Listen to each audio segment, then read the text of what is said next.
Hey everyone, welcome to my channel. Hello friends, how are you? I hope you are quite well. Okay, but now we are coming to the topics.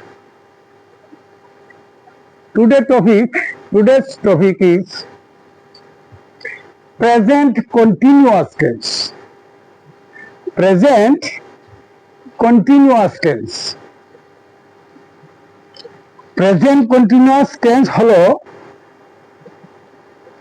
যে কাজটা বর্তমানে চলছে বা চলিতেছে বা নিকট ভবিষ্যতে চলবে বোঝালে প্রেজেন্ট কন্টিনিউয়াস টেন্স হয়। ঠিক আছে, আমি এইদিকে সবাই লক্ষ্য করো, আমি উপরে লিখেছি প্রেজেন্ট কন্টিনিউয়াস টেন্স।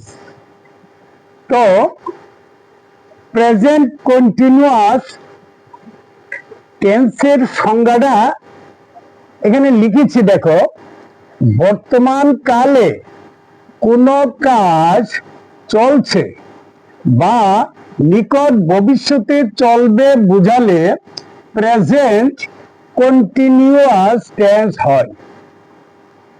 বাংলায় ক্রিয়ার শেষে তেসি, তেসো, তেসে, ঠিক আছে, চলিত ভাষায় ছি,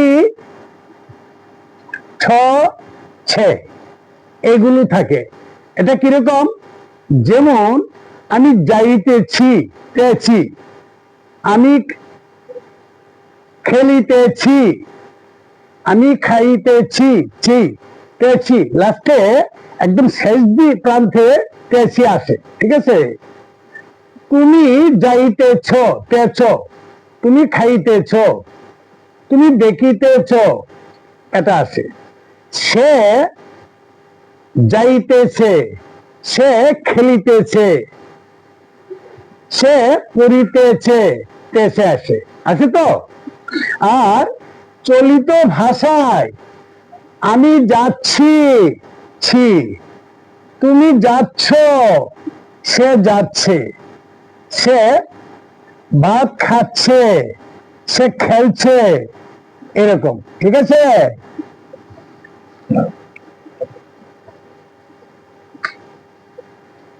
দেখো বন্ধুরা, প্রেজেন্ট কন্টিনিউয়াস টেন্স করতে গেলে প্রথমেই সাবজেক্ট বসাতে হবে। ঠিক আছে, প্রথমে কি বসাতে হবে?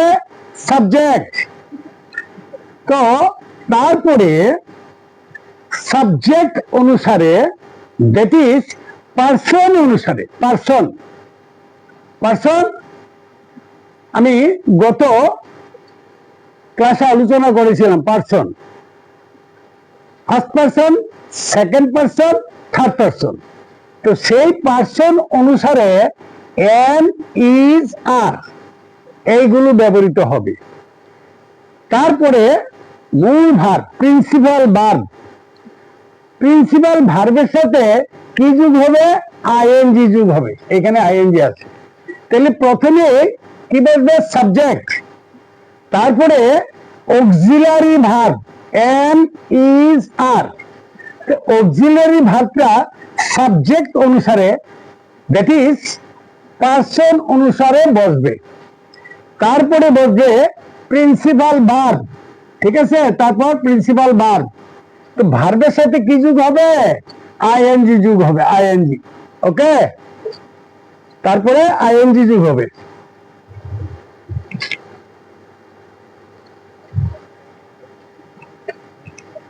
ঠিক আছে, তাহলে দেখো, প্রেজেন্ট কন্টিনিউয়াস টেন্সে প্রথম এক্সাম্পলটা দিচ্ছি, আমি যাইতেছি, এটা সাধু ভাষায়। আর চলিত ভাষায় আমি যাচ্ছি, আমি যাচ্ছি। তাহলে এখানে সাবজেক্টটা কি হবে? সাবজেক্টটা আই, সাবজেক্টটা আই, আমি যাচ্ছি বা যাইতেছি, তাইলে সাবজেক্ট বসালাম, তারপরে কি বসবে? এই যে অক্সিলারি ভার্ব আছে am is are, am is are, ঠিক আছে? তো এম ইজ আর এর মধ্যে এখানে তিনটা অক্সিলারি ভার্ব আছে। অক্সিলারি ভার্বটাকে আবার অনেকে হেল্পিং হেল্পিং ভার্ব হিসাবে বলে, এটাকে হেল্পিং ভার্বও বলা যায়, সাহায্যকারী ভার্ব, ঠিক আছে? তো এখন আয়ের সাথে কি বসবে? এম বসবে, আয়ের সাথে am, I am, okay, I am auxiliary verb বসালাম, ঠিক আছে? এখনই কি বসবে? গো ভার্ব, এখানে যাওয়া মানে গো, তাহলে মূল ভার্বটা হচ্ছে গো, তাহলে আমি গো বসালাম নাকি? গো ভার্বের সাথে কি যুগ হবে এখানে? এই যে বলছি আইএনজি যুগ হবে, ওকে? তে আইএনজি যুগ করলাম, কি দাঁড়ালো? আমি যাচ্ছি, আই এম গোয়িং, আমি যাচ্ছি বা যাইতেছি, আমি যাইতেছি, ইংরেজিতে কি হবে? আই এম গোয়িং, ঠিক আছে? তাহলে আমরা কি শিখলাম? প্রেজেন্ট কন্টিনিউয়াস টেন্স করতে গিয়ে প্রথমেই বসে সাবজেক্ট, ঠিক আছে? তারপরে সাবজেক্টের পরে বসবে অক্সিলিয়ারি ভার্ব বা হেল্পিং ভার্ব, তারপরে ভার্বের সাথে, মূল ভার্বের সাথে অক্সিলিয়ারি ভার্বের পরে বসবে মূল verb, that is principal verb, ঠিক আছে? তো প্রিন্সিপাল ভার্বের সাথে কি যুগ হবে? আইএনজি ফর্মটা যুক্ত হবে। কি দাঁড়ালো সেন্টেন্সটা?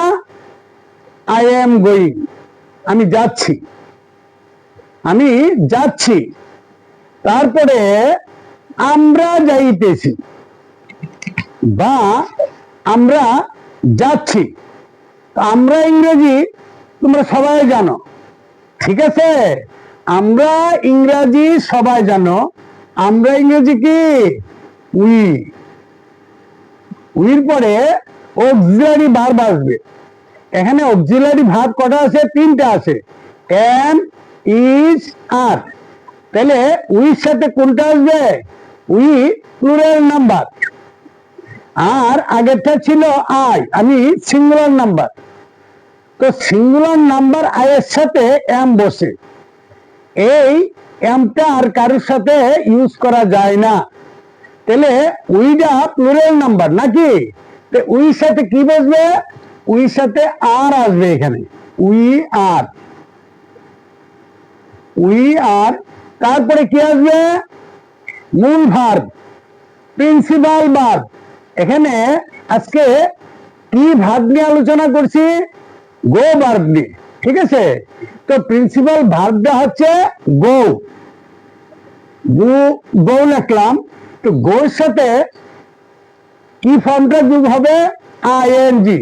তো আমি যাইতেছি বা যাচ্ছি হবে I am going, okay, I am going. তারপরে সেকেন্ড পারসন, এতক্ষণ আমি যা লিখেছিলাম এটা হচ্ছে first person. I am going, এটা first person singular number. We are going, উইটা হচ্ছে ফার্স্ট পারসন প্লুরাল নাম্বার। এখন আসছি second person, second person singular number, এক বচন। সিঙ্গুলার নাম্বার মানে এক বচন, আর প্লুরাল নাম্বারটা হচ্ছে বহু বচন। তুমি এখানে একজন, দ্যাট ইজ এটা সিঙ্গুলার নাম্বার। তুমি ইংরেজি কি? ইউ, ইউ, ঠিক আছে? তুমি ইংরেজি ইউ, তুমি যাইতেছো। এখন আসবে সাবজেক্ট, আমি বসালাম, সাবজেক্টের পরে কি আসবে? একটা অক্সিলারি ভার্ব, কি আসবে? ইউর সাথে কি হবে? আর, ইউ আর, ইউ আর, তারপরে আসবে মূল ভার্ব, বা প্রিন্সিপাল ভার্ব, তাহলে গো এর সাথে কি যুক্ত হবে? আইএনজি ফর্মটা যুক্ত হবে। ইউ আর গোয়িং, তুমি যাইতেছ। তুমি যাইতেছ সাধু ভাষায়, আর চলিত ভাষায় হবে কি? তুমি যাচ্ছ, এই যে যাচ্ছ লিখেছি, আর এটা হলো যাইতেছ। হ্যাঁ, ঠিক আছে। এখন তুমি আর তোমরা, বাংলায় তুমি এক বচন, যেটি সিঙ্গুলার নাম্বার, তোমরা বহু বচন। তোমরা কয়জন? এখানে অনেক, দুই বা ততোধিক, দুইজনও হতে পারো, 2000ও হতে পারে, ঠিক আছে, সংখ্যাটা আনলিমিটেড। তোমরা যাইতেছ বা যাচ্ছ, তাইলে একই। ইংরেজি করতে গিয়ে ইউ আর গোয়িং। এখানে একটা লক্ষ্য করার বিষয়, হয়তো কিছু কিছু ছাত্র ছাত্রী বুঝতে গিয়ে অসুবিধা হয়। এখানে তুমি আর এখানে বললাম তোমরা, তাইলে ইউর জায়গায় তুমি লিখেছি, এখন তোমরা আবার এটা কি হবে? এটা কি ইউজ হবে? এরকম হয়তো চিন্তা ভাবনা কারো কারো ভিতরে থাকতে পারে, যারা না জানে। যারা জানে তো কোনো ব্যাপার নেই, কিন্তু সিঙ্গুলার নাম্বারে ইউ এবং প্লুরাল নাম্বারে তোমরা, এটা ইউ, কোনো পরিবর্তন নেই, তুমি এবং তোমরা ইউ, ঠিক আছে? হয়েছে এখানে? এই দুটোর মধ্যে আর কোনো অসুবিধা হবে না তো? তুমি ইউ, তোমরা ইউ, ঠিক আছে? তুমি যাইতেছ বা যাচ্ছ, ইউ আর গোয়িং। তোমরা যাইতেছ বা তোমরা যাচ্ছ, ইউ আর গোয়িং। ওকে, তারপরে দেখো, সে যাইতেছে বা সে যাচ্ছে। তো সে যাইতেছে, যে কি পার্সন? একটা জিনিস আমি আগের ক্লাসে বলেছিলাম, যত সমস্যার সৃষ্টি হয় থার্ড পার্সনটাকে নিয়ে, ঠিক আছে? এটা হলো third person. Third person singular নাম্বারকে নিয়ে যত সমস্যা হয়, এটা আমি গত ক্লাসে বলেছিলাম। এটা হচ্ছে, সে হলো থার্ড পার্সন সিঙ্গুলার নাম্বার। সে যাইতেছে, এখন সে বলতে কি বোঝাচ্ছে? একজন ব্যক্তি। এখন সে ছেলে না মেয়ে? এটা পুংলিঙ্গ না স্ত্রীলিঙ্গ? যদি পুংলিঙ্গ হয় তাহলে এখানে কি হবে? হি হবে, ঠিক আছে? সে ইংরেজি হচ্ছে হি। আর যদি সে স্ত্রীলিঙ্গ হয়, ঠিক আছে, তাহলে কি হবে? সি হবে, SHE। সে যাইতেছে বা যাচ্ছে, এখান থেকে অক্সিলারি ভার্ব আমার আনতে হবে, এন, ইজ, আর। এই তিনটা অক্সিলারি ভার্ব আছে, এই তিনটা থেকে একটা আনতে হবে। কোনটা আনতে হবে? এটাকে আনবো, ইজ কে আনবো, ইজ। তাহলে সি ইজ। তারপরে কি আসবে? প্রিন্সিপাল ভার্ব বা মূল ভার্ব, গো। গো এর সাথে কি যুক্ত হবে? এই যে আইএনজি ফর্মটা যুক্ত হবে, গোয়িং। সে যাইতেছে, আমি এখন লিখলাম সে যাইতেছে। সে যদি পুংলিঙ্গ হয় তাহলে ইহিস গোয়িং। সে যদি স্ত্রীলিঙ্গ হয় লিখতে হবে সি, ঠিক আছে? C is going. ওকে, ঠিক আছে। এখানে আমি এই থার্ড পার্সন সম্বন্ধে আবার বলছি, গত ক্লাসে বলেছিলাম যে এখানে ধরো আমি আর তুমি কথা বলছি, আমি আর তুমি কথা বলছি, তাহলে আমি ফার্স্ট পার্সন, তুমি সেকেন্ড পার্সন। আমি তুমি ছাড়া এই পৃথিবীতে যত লোক আছে সবই থার্ড পার্সন। এখানে আমার ভাই থার্ড পার্সন, আমার বোন থার্ড পারসন, আমার বাবা থার্ড পারসন, আমার মা থার্ড পারসন, আমার বন্ধু সেও থার্ড পারসন। এখন এই শেষ জায়গা যদি আমার বাবা হয়, যে আমার বাবা যাইতেছে, এই সাবজেক্টটা যদি আমার বাবা হয়, তাইলে হির জায়গাতে আমি কি লিখবো? My father. তার ভার্ব কি আসবে? Is. My father is going.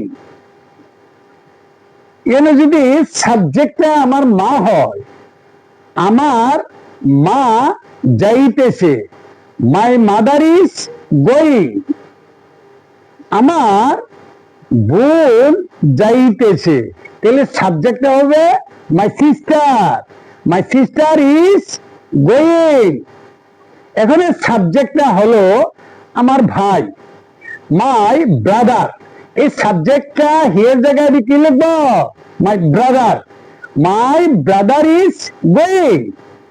এখন আমার বন্ধু হতে পারে, my friend is going. My friend, যে কোনো একটা নাম যদি বলি, মাই ফ্রেন্ড রাম, শ্যাম, যদু, মধু, যাই হোক, my friend Madhu is going. Madhu যদি হয়, my friend Madhu is going. তাহলে এইভাবে থার্ড পারসন যখন হবে, থার্ড পারসনের সাথে অক্সিলারি ভার্বটা হবে ইজ। ঠিক আছে? এখন তাহারা, থার্ড পারসন, তাহারা যাইতেছে। তাহারা, এখানে কতজন লোক আছে? তাহারা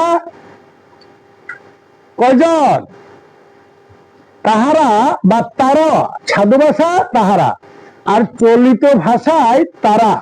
তাহলে এই তারা যে বা তাহারা, এখানে দুইয়ের অধিক, ওই যে বললাম দুই বা ততোধিক, দ্যাট ইজ এখানে দুজনও হতে পারে, তিনজন হতে পারে, চারজন, পাঁচজন, 5,000 হতে পারে, 5 লক্ষ হতে পারে। ঠিক আছে? তাহারা বহু বচন, it is plural number, not singular. তাহলে তাহারা যাইতেছে, তাহারা ইংরেজি কি? দে। তাহারা ইংরেজি কি? দে। তাহলে তাহারা আমি লিখলাম দে। এখানে অক্সিলারি ভার্ব কোনটা আসবে? এম, ইজ, আর। কি আসবে? আসবে এখানে আর। ঠিক আছে? দে আর। তারপর আসবে মূল ভার্ব, প্রিন্সিপাল ভার্ব। এখানে আজকে গো ভার্বের প্রিন্সিপাল ভার্ব কি? গো। আর এই যাওয়া ইংরেজি গো। তাহলে এখানে গোর সাথে আইএনজি যুক্ত হবে। ওকে? তো তারা যাইতেছে, দে আর গোয়িং। তারা যাইতেছে বা তাহারা যাইতেছে, দে আর গোয়িং। এটার বাংলাটা চলতি ভাষায় হলে কি হবে? তারা যাচ্ছে, দে আর গোয়িং। সে যাচ্ছে, হি ইজ গোয়িং বা শি ইজ গোয়িং। ওকে? এখন আমার কাকা, দেখো এখানে আমি প্রেজেন্ট কন্টিনিউয়াস টেন্সের যে সংজ্ঞাটা লিখেছি, আমি সবাইকে একটা কথা বলবো, প্রত্যেকটা টেন্সের সংজ্ঞা তোমাদের মুখস্থ করতে হবে। সংজ্ঞাটা যদি মনে রাখো, টেন্সটা অতি সহজে মাথার ভেতরে ঢুকে যাবে, এটা সহজে তোমরা ভুলবে না। তাহলে বর্তমান কালে কোনো কাজ চলছে, এই যে আমি যে কথাগুলো এতক্ষণ বলেছি তোমাদের সামনে বা লিখেছি, এগুলো বর্তমান কালে কাজগুলি চলছে। ঠিক আছে? আই এম গোয়িং, আমি যাচ্ছি। ঠিক আছে? আমি যাচ্ছি। এখানে বলেছে বর্তমান কালে কোনো কাজ চলছে বা নিকট ভবিষ্যতে চলবে বুঝালে প্রেজেন্ট কন্টিনিউয়াস টেন্স হয়। বর্তমান কালে কোনো কাজ চলবে, যেমন আমার কাকা আগামীকাল এখানে আসছেন। তো এর আগে প্রেজেন্ট ইনডেফিনিট টেন্সে আমি আলোচনা করেছিলাম, যে কাজ বিগত হয়ে গেছে গতদিন, এটা ফার্স্ট টেন্স। আর আজকে এখন যে কাজগুলো চলছে, এটা প্রেজেন্ট টেন্স। আর আগামী দিন যে কাজ চলবে, এটা ফিউচার টেন্স, ভবিষ্যৎ কাল। তাহলে তোমাদের একটা প্রশ্ন জাগবে মনের মধ্যে যে গতকাল স্যার বলেছিলেন যে আগামীকাল কোনো কাজ সংগঠিত হলে এটা ভবিষ্যৎকাল, তাহলে তো এখানে একটা প্রশ্ন অবশ্যই জাগবে মনের মধ্যে। তো আমার কাকা আগামীকাল এখানে আসছেন, এটা তো ফিউচার টেন্স হওয়ার কথা। হ্যাঁ, ওই যে বললাম কোনো কাজ নিকট ভবিষ্যতে যদি চলে বা চলবে এরকম যদি বুঝায় তাহলে এটা প্রেজেন্ট কন্টিনিউয়াস টেন্সে করা যায়। ঠিক আছে, আমার কাকা ইংরেজি কি? হ্যাঁ, মাই আঙ্কেল, মাই আঙ্কেল। আমার কাকা ইংরেজি কি? My uncle. ওকে, এটা সাবজেক্ট হয়েছে। তো আমার কাকা আসছেন, আমার কাকা আসছেন, এখানে এই যে ভার্বটা আনতে হবে। ভার্বটা কি? গো। ঠিক আছে, না অক্সিলারি ভার্ব আসবে। তো আমার কাকা এটা সিঙ্গুলার নাম্বার নাকি? আমার কাকা সিঙ্গুলার নাম্বার, তারপরে অক্সিলারি ভার্বটা কি হবে? এই যে ইজ। আমার কাকা ইজ, তাহলে মূল ভার্ব প্রিন্সিপাল ভার্ব গো, গো এর সাথে কি যুগ হবে? গোয়িং। এই যে গোয়িং যুগ হবে। প্রথম প্রিন্সিপাল ভার্ব গো, তারপরে আমি আইএনজি যুক্ত করলাম। ঠিক আছে, এই গো ভার্ব তারপরে আইএনজি যুগ। তাহলে মাই আঙ্কেল ইজ গোয়িং। ও সি আসছে, আমি ভুল করে ফেলেছি। আমি এখানে আসছেন যাচ্ছেন না তো, হ্যাঁ আসছেন যাচ্ছেন, আমি এতক্ষণ গো ভার্ব দিয়ে লিখেছি তো, হ্যাঁ এখানে আসছেন। তো মাই আঙ্কেল ইজ, আসা ইংরেজি কি? কাম। কামও তো আসা। তো আমার কাকা তো আসছেন, my uncle is coming, my uncle is coming. আমি ঘো ভার্ব বসিয়েছিলাম না, এটা গো ভার্ব হবে না, এটা হবে কাম। তো কামের সাথে, কাম স্পেলিংটা তোমরা জানো, সি ও এম ই, এটা হচ্ছে কাম। তো কামের সাথে যখন আইএনজি যুক্ত হবে তখন এই যে এটা উঠে যাবে। ঠিক আছে, তো coming, C O M I N G. তাহলে মাই আঙ্কেল ইজ কামিং, এখানে আসছেন, কবে আসছেন? আগামীকাল। তাহলে my uncle is coming tomorrow, tomorrow, T O M O double R O W. ঠিক আছে, my uncle is coming here, এখানে আছে my uncle is coming here tomorrow. এই এখানে ইংরেজি কি? Here. My uncle is coming here tomorrow, আগামীকাল ইংরেজি হচ্ছে টুমরো। ঠিক আছে, তো আমার কাকা আগামীকাল এখানে আসছেন, my uncle is coming here tomorrow. Okay, তারপরে দেখো, আপনি কি আজ বিকালে মিটিং এ আসছেন? আপনি আর তুমি একই ব্যক্তি। আমরা যারা শ্রদ্ধেয় গুরুজন, বড় ব্যক্তি, আমার বয়সে বড়, তাদেরকে আমরা আপনি বলে সম্বোধন করি। ঠিক আছে, আর যারা সমসাময়িক বন্ধু বান্ধব আমরা তাদেরকে তুমি বলে সম্বোধন করি। আবার ছোট যারা তাদেরকে তুই বলে সম্বোধন করি। আবার বন্ধু বান্ধব যারা একদম নিয়ারেস্ট ফ্রেন্ড যারা, তাদেরকেও তুই বলে সম্বোধন করি। ঠিক না? তোমরা সবাই করো, এটা তোমরা সবাই জানো। তাহলে আপনি কি আজ বিকালে মিটিং এ আসছেন? এই আগের ইনডিফিনিট টেন্স বা সিম্পল প্রেজেন্ট টেন্সে তোমাদেরকে শিখিয়েছিলাম কোন কোশ্চেন করতে গিয়ে গো ভার্বের সাহায্য নিতে হয় যদি কোনো অক্সিলারি ভার্ব না থাকে। কিন্তু এখন আমরা দেখছি প্রেজেন্ট কন্টিনিউয়াস টেন্সের মধ্যে অক্সিলারি ভার্ব আছে। যেহেতু অক্সিলারি ভার্ব আছে, তাহলে আমি এখানে অক্সিলারি ভার্বটা প্রথমে নিয়ে আসবো। তাহলে আপনি কি আজ বিকেলে মিটিং এ আসছেন? তাহলে এখানে অক্সিলারি ভার্বটা হবে কি আর।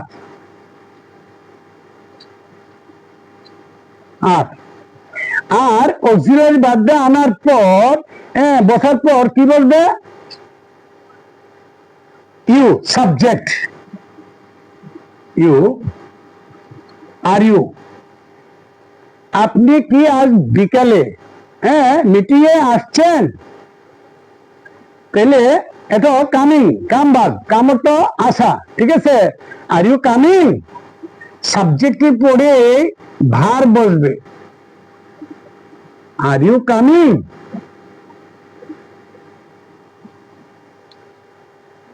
আপনি কি আজ আসছেন? আপনি কি আসছেন? Are you coming? কখন? আজ বিকালে। তাহলে আজ বিকালে, বিকালে ইংরেজি কি? আফটারনুন, ঠিক আছে। এখানে লিখলাম দিস আফটারনুন।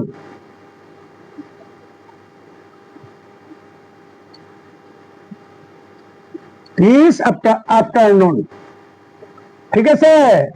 এখানে ইন্টারোগেটিভ সাইন, কোশ্চেন মার্ক, ঠিক আছে। Are you coming?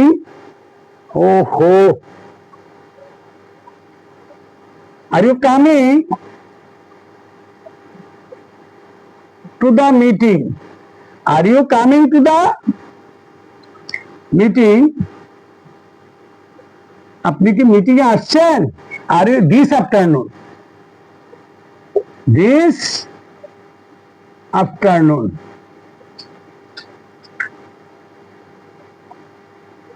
দেখো বন্ধুরা, আপনি কি আজ বিকালে মিটিং এ আসছেন? প্রথমে আপনি কি আসছেন, আর ইউ কামিং, এটা বসালাম। আর ইউ কামিং কোথায়? ও মিটিং এ। তাহলে পেছন থেকে সামনের দিকে আসতে হবে, ঠিক আছে। পেছন থেকে এই সামনের দিকে আসতে হবে। প্রথমে এই যে আসছেন, এটা বসানোর পর এটা হয়তো ভার্বের পরে ভার্বের থেকে এদিকে আসবে। তো are you coming to the meeting, meeting এ দিস আফটারনুন, দ্যাট ইজ আজ বিকালে, বা টুডে ইন দা আফটারনুন বলা যায়, ঠিক আছে। আপনি কি আজ বিকালে মিটিং এ আসছেন? Are you coming to the meeting this afternoon? এখানে ইন্টারোগেটিভ সাইন হবে, প্রশ্নবোধক। ওকে।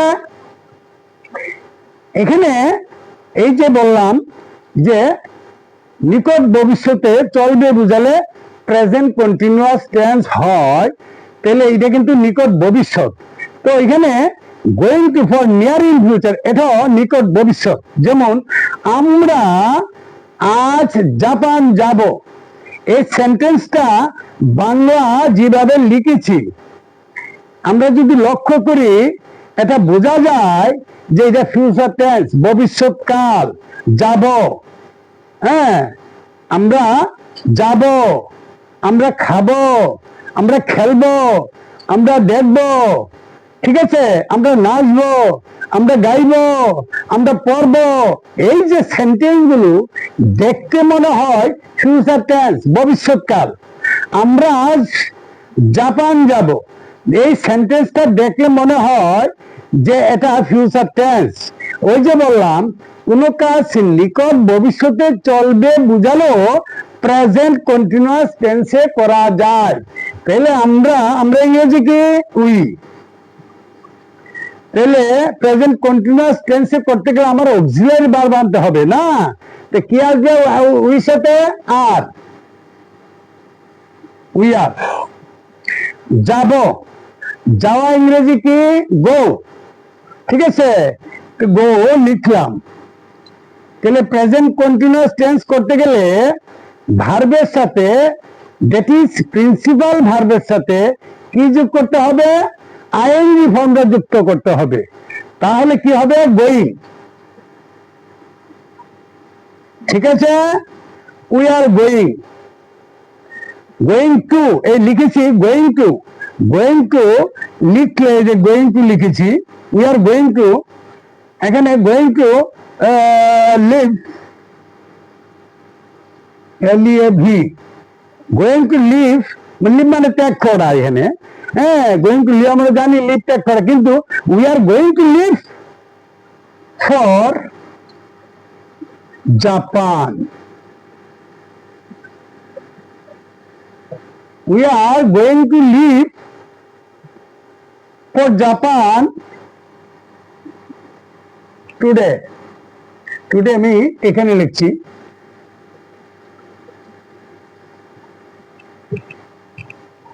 we are going to leave for Japan today. তাহলে আজ আমরা জাপান যাব, দ্যাট ইজ কন্টিনিউয়াস টেন্সে এই বাক্যটা আমি করেছি, ঠিক আছে। We are going to leave for Japan today, আমরা আজ জাপান যাব, ঠিক আছে। আমি আজ রাতে দিল্লি যাব, আমি আজ রাতে দিল্লি যাব, তাহলে সাবজেক্টটা কি আই। আমি যাব বা যাচ্ছি, যাচ্ছে মানে প্রেজেন্ট কন্টিনিউয়াস, তো যাচ্ছিটারই যাব হিসেবে লেখা হয়েছে এখানে। তো আই এর সাথে অক্সিলারি ভার্ব কি আসবে? এম আসবে, আই এম। তাহলে এখানে যেহেতু আমি প্রেজেন্ট কন্টিনিউয়াস টেন্সে এই সেন্টেন্সটা করতে যাচ্ছি, তাইলে মূল ভার্বের সাথে আইএনজি যুক্ত হবে, ঠিক আছে। গোয়িং, আই এম গোয়িং, আমি যাব বা যাচ্ছি, ঠিক আছে। কোথায় যাচ্ছি? Delhi, I am going to Delhi.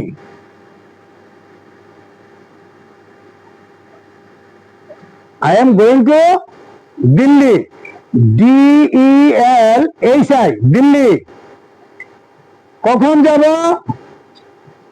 আজ রাতে, ঠিক আছে। টুনাইট, TONIGHT,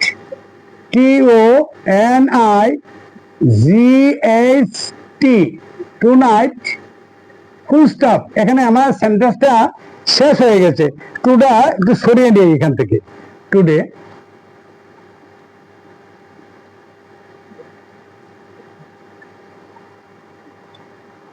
টুডা সরিয়ে দিলাম, সেন্টেন্সটা বুঝতে তোমাদের সুবিধা হবে, তার জন্য টুডা একটু দূরে লিখলাম। আমি আজ রাতে দিল্লি যাব, এটাকে আমি প্রেজেন্ট কন্টিনিউয়াস টেন্সে করলাম, ঠিক আছে। I am going to Delhi tonight, আজ রাতে আমি দিল্লি যাব। দেখো বন্ধুরা, এখানে আমি যে আলোচনা করেছি তোমাদের এই সেন্টেন্সটা নিয়ে, যদি কারো কোনো প্রশ্ন থাকে তাহলে নিশ্চয়ই কমেন্ট বক্সে লিখে জানাবে, ঠিক আছে। আর তোমাদের কাছে আমার একটা বিশেষ অনুরোধ থাকবে, তোমরা চ্যানেলটাকে সাবস্ক্রাইব করবে এবং শেয়ার করে দিবে বন্ধু বান্ধবদের কাছে, আত্মীয় স্বজনদের কাছে। এই চ্যানেলটা সবাই দেখুক এবং চ্যানেলটা দেখে কিছু শেখা যায় কিনা দেখুক তারা। আমি তো আশা করছি এই চ্যানেল দেখে তোমরা অবশ্যই উপকৃত হবে। খুব মনোযোগ সহকারে চ্যানেলটাকে স্কিপ না করে পুরোটা দেখবে এবং ঠান্ডা মাথায়, হ্যাঁ, পুরোটা দেখবে, একদম ইজি হয়ে যাবে। তাহলে বন্ধুরা দেখো, আবার আমি একটু রিপিট করছি, হ্যাঁ। তাহলে প্রেজেন্ট কন্টিনিউয়াস টেন্স করতে গেলে কি করতে হয়? প্রথমে সাবজেক্ট বসাতে হবে, তারপরে সাবজেক্ট অনুসারে অক্সিলারি ভার্ব আনতে হবে, এম, ইজ, আর। তারপরে মূল ভার্ব বসাতে হবে, যে কোনো মূল ভার্ব যা এই সেন্টেন্সের মধ্যে থাকে, হ্যাঁ। গো থাকলে গো, কাম থাকলে কাম, রিড থাকলে রিড, প্লে থাকলে প্লে, ইট থাকলে ইট, যে সেন্টেন্স সে অনুসারে তোমার ভার্বটা কি হবে তোমাকে বুঝতে হবে, বুঝে তোমাকে সেই ভার্বটা বসাতে হবে। তারপরে ভার্বের সাথে কি যুক্ত হবে? আইএনজি ফর্মটা যুক্ত হবে। হয়ে গেছে। এখানে লিখেছি আমি যাইতেছি, আই এম গোয়িং। আমরা যাইতেছি, কি হবে? We are going. তুমি যাইতেছ, ইউ আর গোয়িং। তোমরা যাইতেছ, ইউ আর গোয়িং। সে যাইতেছে, হি ইজ গোয়িং। তাহারা যাইতেছে, দে আর গোয়িং। আমার কাকা আগামীকাল এখানে আসছেন, my uncle is coming here tomorrow. My uncle is coming here tomorrow. তারপরে আপনি কি আজ বিকালে মিটিং এ আসছেন? Are you coming to the meeting this afternoon? Are you coming? আপনি কি আসছেন টু দ্য মিটিং? মিটিং এ দিস আফটারনুন, আজ বিকালে? ঠিক আছে। আমরা আজ জাপান যাব, that is going to near in future, নিকট ভবিষ্যৎ। কোন সেন্টেন্স নিকট ভবিষ্যৎ যদি বোঝায় তাহলে কি হবে? প্রেজেন্ট কন্টিনিউয়াস টেন্সে করা যায়। ভবিষ্যৎকালে না করে এই সেন্টেন্সটাকে প্রেজেন্ট কন্টিনিউয়াস টেন্সে করা যায়। ধরো আজ কাল সকালে আমি কলকাতা যাচ্ছি, I am going two Kolkata tomorrow in the morning. আগামীকাল সকালে আমি কলকাতা যাচ্ছি, I am going two Kolkata tomorrow in the morning. আজ রাতে আমি দিল্লি যাচ্ছি, I am going to Delhi tonight. ঠিক আছে, আজ রাতে আমি দিল্লি যাচ্ছি। হ্যাঁ, দেখো আমরা আজ জাপান যাব, এই যে এটা we are going to Japan this night, আজ রাতে। আর টুডে যদি বলি আমি আজ জাপান যাব, তাইলে আমি এখানে we are going to Japan today বলতে পারি, we are going to leave বলতে পারি ফর জাপান। ঠিক আছে, সেন্টেন্সটা দুভাবেই করা যায়। ঠিক আছে, এখানে আমি লিখেছি we are going to leave for Japan, we are going to leave for Japan. ঠিক আছে, তাহলে আর আমি আজ রাতে দিল্লি যাব, I am going to Delhi tonight. এখানে যেমন আমার কাকা আগামীকাল এখানে আসছেন, আমি লিখেছি my uncle is coming here tomorrow. এই কামিং এর পরিবর্তে অ্যারাইভিং ও লিখতে পারি, A double R I V. Arrive মানে পৌঁছা, অ্যারাইভ স্পেলিং হচ্ছে A double R I V E. আমি এই ইটা লিখিনি ই, ইয়েস। আমি যখন অ্যারাইভের সাথে আইএনজি যুক্ত করব তখন এই ইটা উঠে যাবে, তো অ্যারাইভিং। ঠিক আছে, অ্যারাইভ যেমন কামের সাথে অ্যারাইভ বানানটা এরকম ডাবল আর আই ভিই, তাহলে অ্যারাইভের সাথে আইএনজি যুক্ত করতে গেলে এই ভিইটা উঠে যাবে, তো arriving A double R I V I N G. তো my uncle is arriving here tomorrow. আগামীকাল এখানে আসছেন, আমি অ্যারাইভিং ও লিখতে পারি। এই কামিং এর পরিবর্তে আমি অ্যারাইভিং ও লিখতে পারি, কামিং ও লিখতে পারি। ঠিক আছে, ওকে। বা অনেক সময় রিটার্ন, প্রত্যাবর্তন বলে। যাই হোক, এখানে দেখো আমি এই কন্টিনিউয়াস টেন্স নিয়ে গো ভার্ব দিয়ে তোমাদের সাথে আলোচনা করেছি। ঠিক আছে, এর মধ্যে অন্য সেন্টেন্সের মধ্যে যেমন এখানে কাম বা অ্যারাইভ ভার্বটাও চলে এসছে। ঠিক আছে, ওকে। আজকের এই ক্লাসটা তোমাদের কাছে কেমন লেগেছে এটা কমেন্ট বক্সে নিশ্চয়ই আমাকে জানাবে। তোমরা তোমাদের বন্ধু বান্ধবদের কাছে শেয়ার করবে, এবং যারা এখনো আমার এই ক্লাসটাকে সাবস্ক্রাইব বা চ্যানেলটাকে সাবস্ক্রাইব করেনি, তাদের কাছে আমার বিশেষ অনুরোধ থেকে তোমরা এই চ্যানেলটাকে সাবস্ক্রাইব করে দিবে। ঠিক আছে বন্ধুরা, তোমরা ভালো থাকো, সুস্থ থাকো। Thank you so much all of you. Okay.